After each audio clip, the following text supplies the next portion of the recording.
What we did was we thought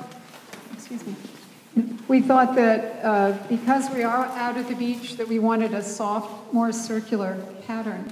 And so what we've done is we've blocked off the streets here and here, and these green are planter boxes, with planter boxes emphasizing the circle.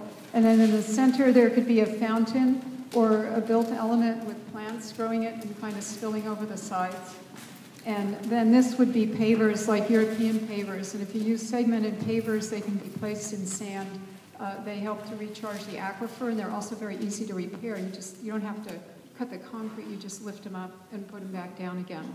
And then the plaza box here, I think we were going to go with what Steve's talking about for the area here around the restrooms. But I think our main issues were to actually have a plaza, have a circular pattern, and have something sort of soft and more beach-like out there.